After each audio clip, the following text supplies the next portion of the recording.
Saudaraku yang kekasih, hari ini kita akan lanjutkan seri khotbah kita tentang buah roh. Hari ini adalah rasa yang kelima, yaitu kemurahan. Saudaraku, manusia di abad ini, abad 21 ini, yang disebut dengan abad internet dengan teknologi yang super canggih, ditambah dengan kita menghadapi badai corona COVID-19 yang lebih 1 tahun, membuat sebagian besar manusia di dunia ini telah menjadi lebih individualistik dengan dunia kesenangannya masing-masing. Lebih egosentrik yang lebih berpusat pada kepentingan dan agenda dirinya sendiri.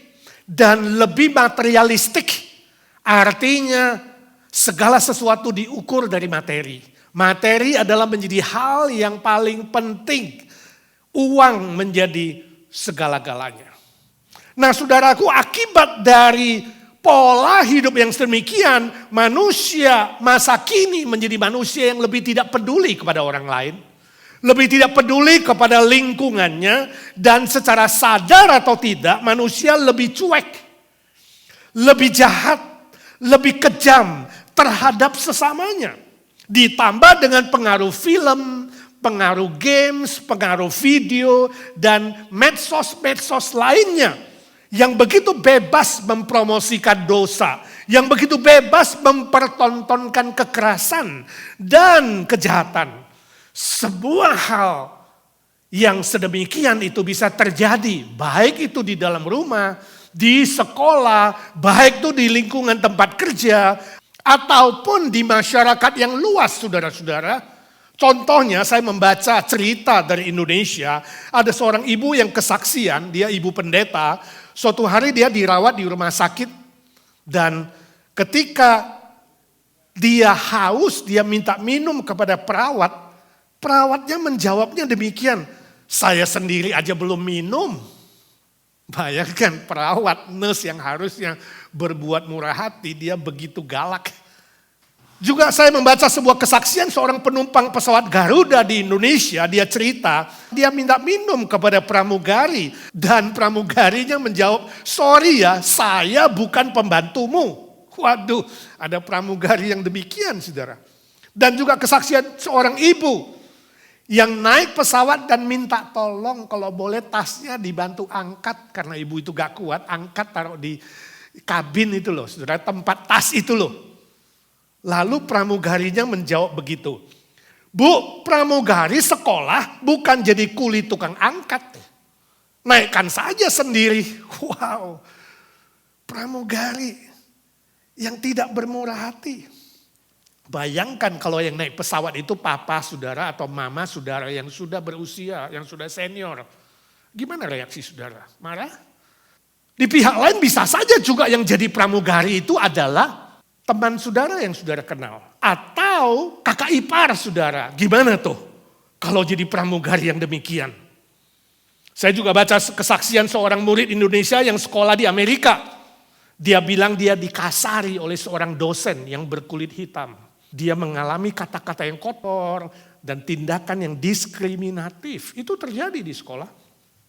Ada juga orang yang cerita bahwa ketika mereka makan di restoran, waiternya tidak ramah, ya, lempar-lempar piring, banting-banting makanan, sangat tidak sopan. Ada juga yang cerita turis yang ketika pergi tur ke daerah tertentu dia dipaksa untuk membeli souvenir. Ada juga suami yang mengancam istri atau sebaliknya istri mengancam suami atau anak mengancam orang tua. Dan kita mendengar berbagai macam cerita-cerita lainnya. Saudaraku, mungkin saudara sendiri pernah mengalami kekejaman, tanda kutip, atau kekerasan dari orang lain.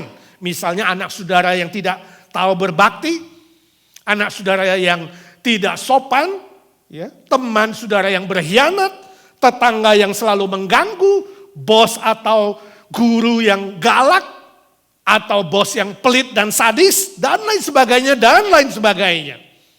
Alasan yang sering dipakai untuk membela diri adalah, oh karena tingkat kesibukan kita kan semakin tinggi, jadi maklum aja. Oh, karena stres berat untuk mengejar target yang sudah ditentukan oleh pimpinan. Oh, karena beban kehidupan yang semakin menekan. Atau kalau ketahuan bersalah dan harus menghadap pengadilan, alasannya mengaku sudah tidak waras alias gila agar bisa dibebaskan dari segala hukuman. Saudaraku, inilah kondisi manusia masa kini. Sebenarnya akar masalahnya adalah soal dosa yang membuat manusia tidak mengenal anugerah. Yang membuat manusia tidak memiliki sikap hidup atau karakter atau attitude yang disebut dengan kemurahan hati. Nah, sebagai orang-orang yang percaya kepada Tuhan Yesus, kita harus menyadari hal ini. Dan jangan sampai kita ikut arus dunia. Jangan sampai kita ikut-ikutan terhanyut dalam pola hidup, sikap hidup yang sedemikian. Setiap orang Kristen yang sejati, yang sungguh-sungguh telah diberikan Roh Kudus di dalam dirinya, seharusnya memiliki karakter kemurahan. Sebab Roh Kudus yang di dalam diri kita itu memproduksi buah roh yang memiliki 9 rasa atau 9 karakter itu. Dan hari ini kita akan belajar karakter yang kelima, yaitu kemurahan. Mari saudara, saya mengajak kita membaca Alkitab dalam surat Galatia pasal kelima ayat 22 sampai 23a. Galatia pasal yang kelima ayat 22 sampai 23a, demikian firman Tuhan. Tetapi buah roh ialah kasih, sukacita, damai sejahtera, kesabaran, kemurahan, kebaikan, kesetiaan, kelemah lembutan, penguasaan diri. Saudaraku, istilah kemurahan dalam bahasa Yunani adalah Krestotes atau Kristos yang mirip dengan kata Kristus. Karena memang kemurahan yang sejati itu sumbernya adalah pribadi Yesus Kristus. Yang maha kasih, yang maha pemurah, yang rela berkorban nyawa untuk kita manusia yang berdosa.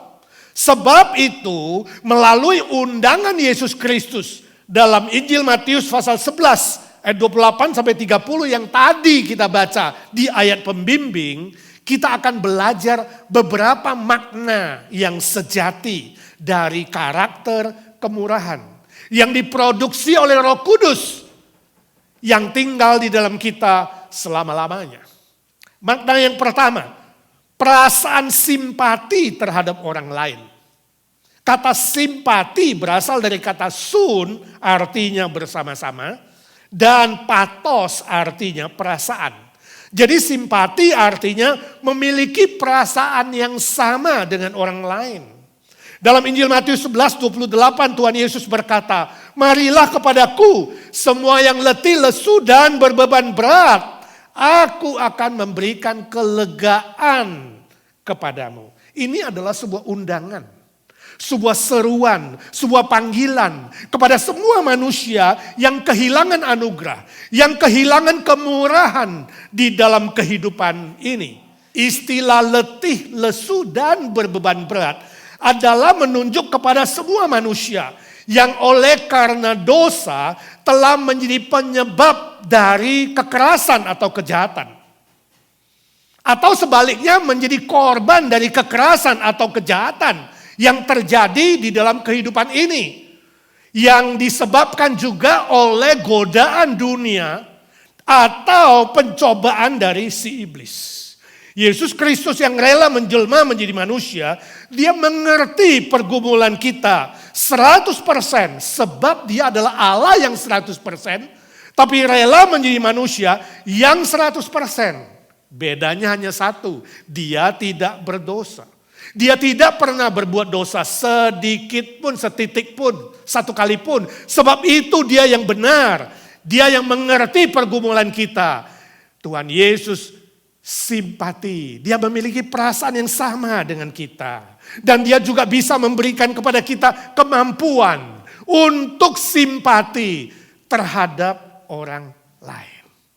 Saudaraku yang kekasih, kita yang sudah menerima Kristus dan menerima Roh Kudus di dalam diri kita, menolong kita memiliki simpati yang sejati seperti yang dimiliki oleh Kristus.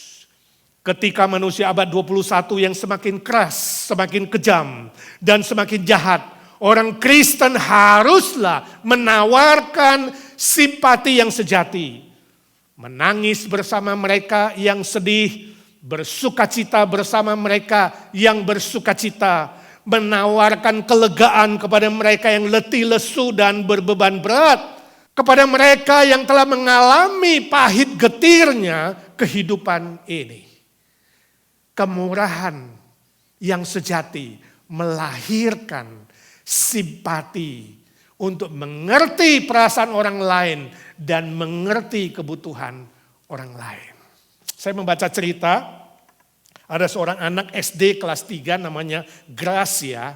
Suatu hari dia pulang sekolah terlambat. Jadi mamanya khawatir dan tanya, "Hei Gracia, kenapa kamu pulang terlambat?" Lalu anaknya bilang, "Saya bantu temanku mama, si Mary, sebab Mary itu sepedanya rusak. Saya bantu dia." Mamanya berkata, "Gracia, bagaimana kamu bisa bantu Mary perbaiki sepeda? Kamu tidak tahu perbaiki sepeda." Lalu Gracia tersenyum dan dia berkata, "Mama, Mary itu menangis, jadi saya menemani dia menangis.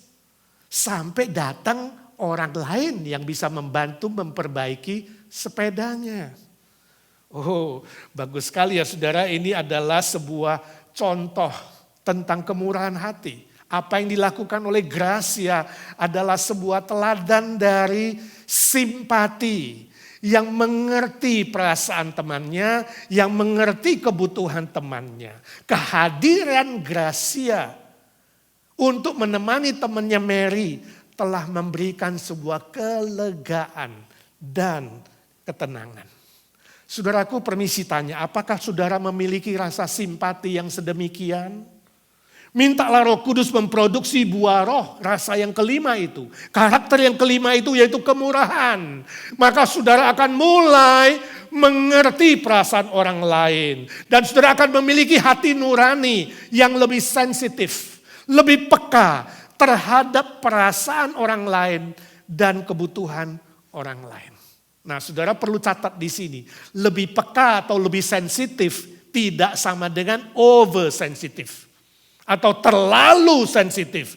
Orang yang oversensitif adalah orang yang cepat tersinggung, perasaannya gampang retak dan pecah seperti kerupuk, rapuh sekali.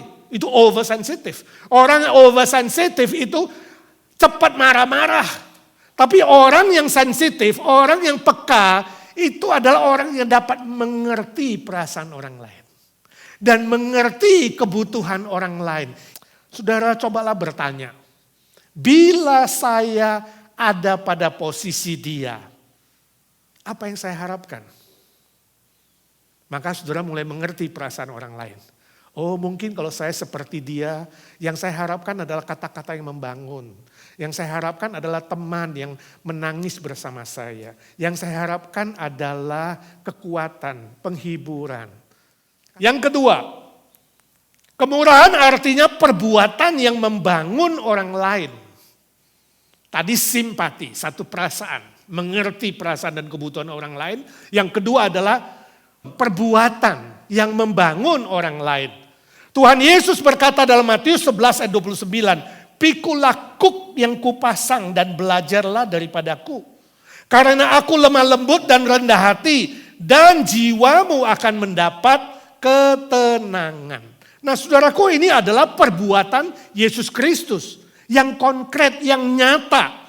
Jadi dia bukan saja simpati tanpa berbuat apa-apa, tapi dia simpati, mengerti perasaan kita, mengerti kebutuhan kita, lalu dia bertindak secara nyata. Berbuat sesuatu secara konkret, sehingga kita, manusia yang berdosa ini, boleh mendapatkan ketenangan. Nah itu perbuatan yang membangun orang lain. Tidak heran istilah kemurahan dalam surat Korintus yang kedua di pasal yang ke-6 juga diterjemahkan sebagai keramahan atau manis, sweetness. Nah, konteksnya di 2 Korintus pasal 6 itu adalah menjelaskan bahwa perbuatan dan pekerjaan pelayanan Rasul Paulus itu memberikan kepada manusia rasa manis, yaitu keselamatan, yaitu penghiburan, yaitu kekuatan dan perbuatan yang membangun orang lain. Sehingga orang lain merasakan rasa manis itu, rasa bahagia itu yang datang dari Tuhan. Saudaraku, sama seperti Rasul Paulus yang belajar dari perbuatan Tuhan Yesus, dari pelayanan Tuhan Yesus. Hari ini kita pun harus belajar dari Yesus Kristus. Yang rendah hati, yang lemah lembut dan memberikan kelegaan, keramahan dan rasa manis, ketenangan kepada orang lain. Saudaraku, ketika manusia di sekitar kita semakin egois, semakin individualistik, semakin materialistik, kita harus menawarkan kemurahan hati, yaitu keramahan dan rasa manis yang mendatangkan kelegaan dan ketenangan kepada umat manusia. Izinkan saya bertanya saudara, ketika mobil saudara di jalanan diselip orang lain, apa reaksi saudara? Maki-maki, marah-marah walaupun dia tidak dengar, lalu kasih Californian salute, jari tengah. Ketika waiter tidak ramah kepada saudara waktu saudara makan di restoran, apa reaksi saudara? Saudara gak kasih dia tip? Saudara ikut marah? Ketika ada nurse atau perawat yang galak ketika saudara diopname atau keluarga saudara, orang tua saudara diopname, apa reaksi saudara? Ketika rekan kerja atau bos saudara kasar kepada saudara, apa reaksi saudara? Ketika suami atau istri yang pemarah, sukanya marah-marah selalu, apa yang menjadi reaksi saudara? Atau ketika anak saudara, khususnya anak yang mulai remaja, kalau ditegur selalu jawab, I know. Padahal dia tidak tahu. Ya. Atau yang lebih kurang ajar lagi dia menjawab, sudah diam, jangan bawel lu. Tahu-tahu dia yang salah. Dan akhirnya dia kecelakaan atau dia kena tiket. Apa dan bagaimana reaksi saudara? Ini menjadi pertanyaan untuk kita masing-masing. Apakah kita giliran maki-maki dia atau saudara mengadili dia atau membalas dendam, melakukan sesuatu yang jahat? Atau saudara bisa tetap ramah, itulah kemurahan. Atau saudara bisa tetap memberikan anugerah, berikan pengampunan. Ada sebuah perbuatan yang konkret yang membangun dia daripada menjatuhkan dia. Yang memberikan dia kelegaan daripada kesesakan. Yang memberikan ketenangan daripada stres yang berat. Saudaraku, sesungguhnya buah Roh Kudus rasa kelima ini, kemurahan ini sangat erat hubungannya dengan rasa yang keempat yang kita pelajari minggu lalu, yaitu kesabaran. Kesabaran menghasilkan kemurahan hati, yaitu ramah tamah, rasa manis, rasa lega, perbuatan yang membangun orang lain. Saya membaca sebuah berita di koran di Indonesia. Katanya ada seorang pencuri yang tertangkap ketika dia mencuri seekor ayam. Kalau gak salah itu terjadi di Tangerang. Dan ketika tertangkap pencuri itu diadili massa. Digebukin rame-rame, dipukulin habis-habisan. Dan singkat cerita akhirnya pencuri itu mati. Wow. Siapa yang membunuh dia gak ketahuan. Ya, karena diadili oleh massa. Sangat-sangat kasihan gara-gara satu ekor ayam saja. Nyawanya melayang. Sungguh-sungguh keterlaluan. Padahal mungkin dia adalah rakyat jelata yang miskin. Mungkin saja anaknya dan istrinya sudah kelaparan beberapa hari tidak makan. Dan dia tidak punya pekerjaan sebab dia baru di PHK. Atau di masa COVID-19 ini cari pekerjaan lagi susah. Semuanya lagi sulit. Dia mencuri ayam pun itu terpaksa. Saudara, memang mencuri itu tidak bisa dibenarkan. Dengan alasan apapun. Namun ketika dia diadili masa sampai mati, itu lebih tidak bisa dibenarkan, bukan? Itu tentu dosa yang jauh lebih besar. Ini perbuatan yang sangat sadis, yang ganas, yang kejam dari masa. Tidak manusiawi rasanya. Saudara, ini hanya sebuah contoh betapa kerasnya, sadisnya, dan kejamnya manusia masa kini. Kalau bukan orang Kristen yang mulai menunjukkan kemurahan, siapa lagi saudaraku? Karena kita lebih dulu menerima kemurahan itu dari Kristus ketika dosa kita diampuni dan kita diberi hidup kekal. Mari kita menjauhkan diri dari perbuatan-perbuatan yang keras, yang sadis dan kejam, yang tidak membangun orang lain, yang menjatuhkan orang lain. Tapi sebaliknya, mari kita berbuat sesuatu yang menguatkan, yang membangun, yang menghibur, yang memberikan rasa kelegaan, rasa ketenangan. Sebab di dalam kita sudah ada Roh Kudus yang memproduksi buah roh, karakter kelima itu, rasa kelima itu, yaitu kemurahan hati. Setiap orang Kristen harus memiliki itu sebagai tanda keaslian dari orang yang percaya. Amin. Yang ketiga, membawa perubahan yang positif.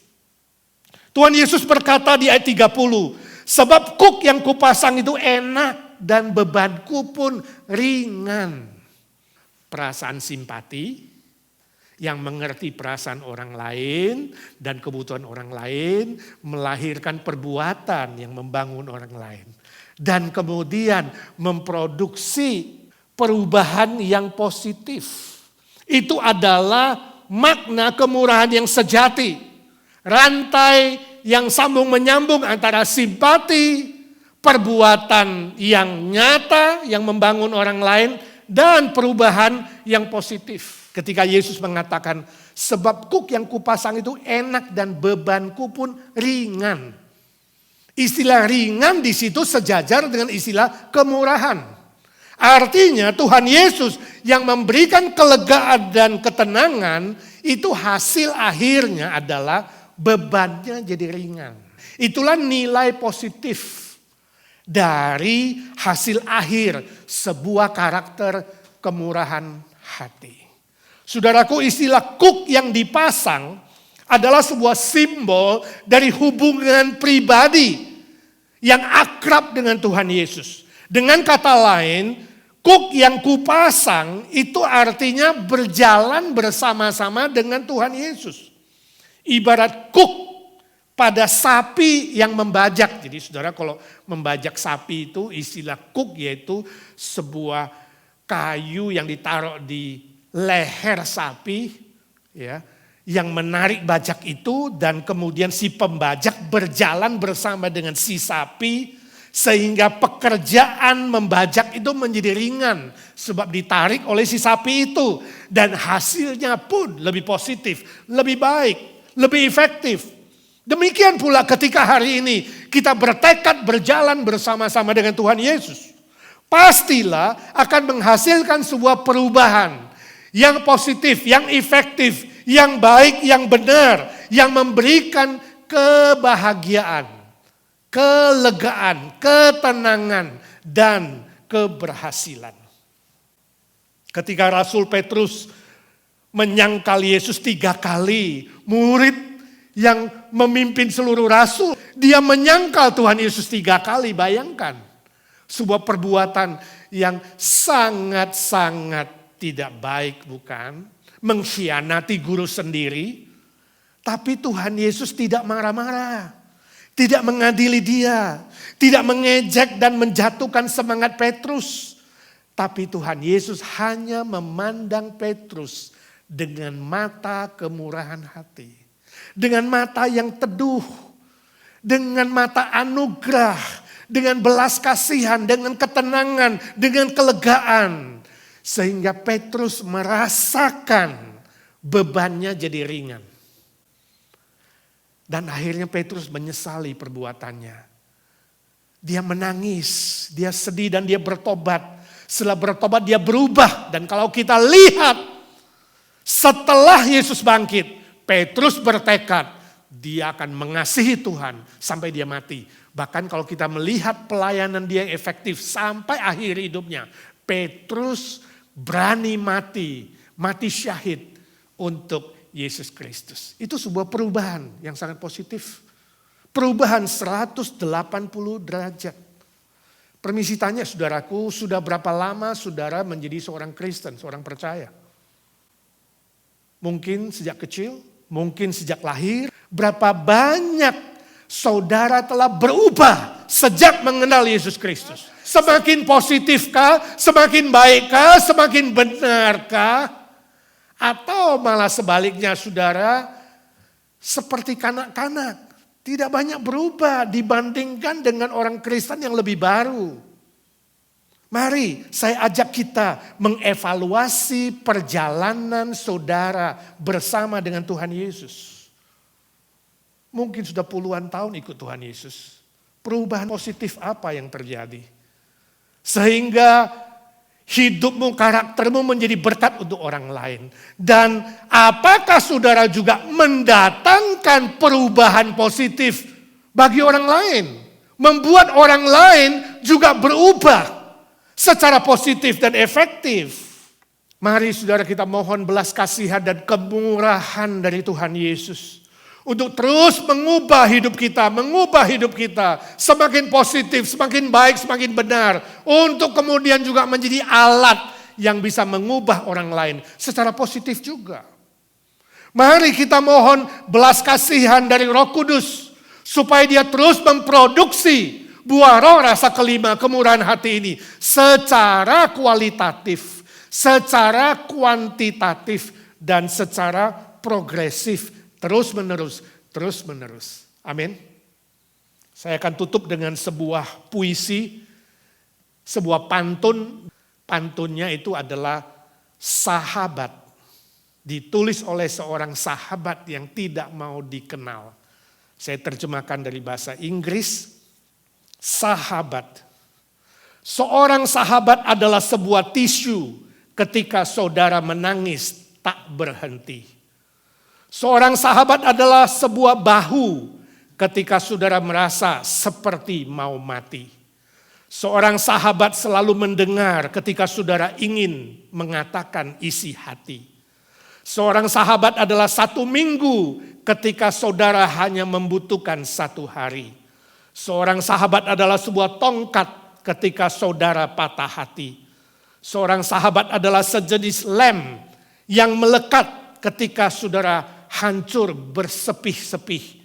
Seorang sahabat adalah sebuah matahari ketika hujan tidak mau berhenti.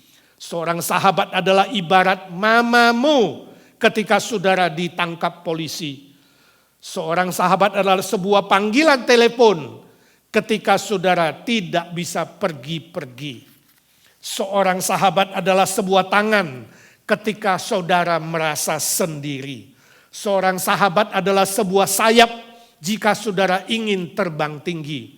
Seorang sahabat mengerti saudara tanpa banyak tanya kenapa begitu, kenapa begini. Seorang sahabat adalah sebuah telinga untuk mendengar rahasia yang disimpan rapi. Dan yang terakhir, seorang sahabat adalah sebuah kasih yang tak pernah berhenti.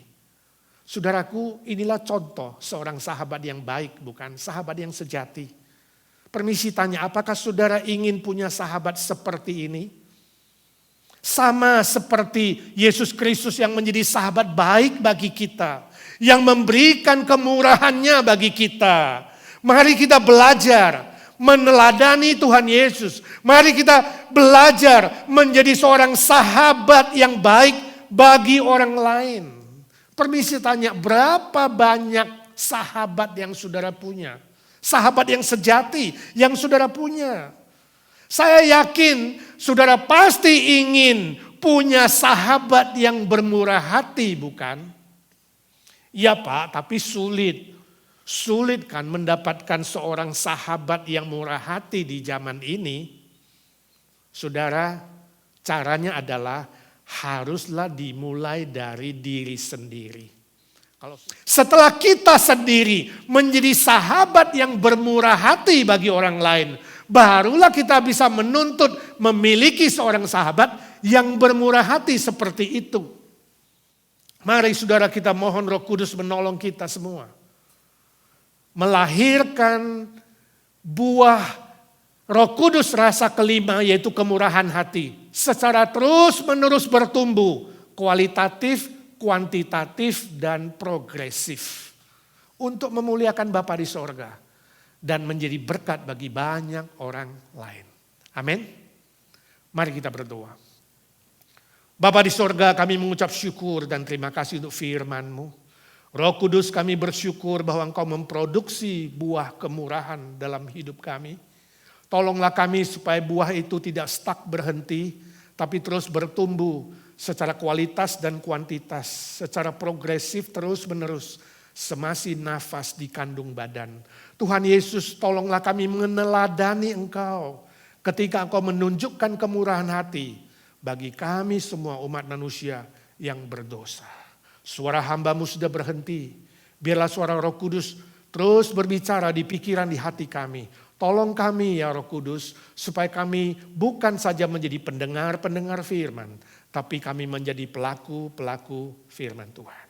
Dalam nama Tuhan Yesus kami berdoa dan memohon berkat Tuhan. Amin.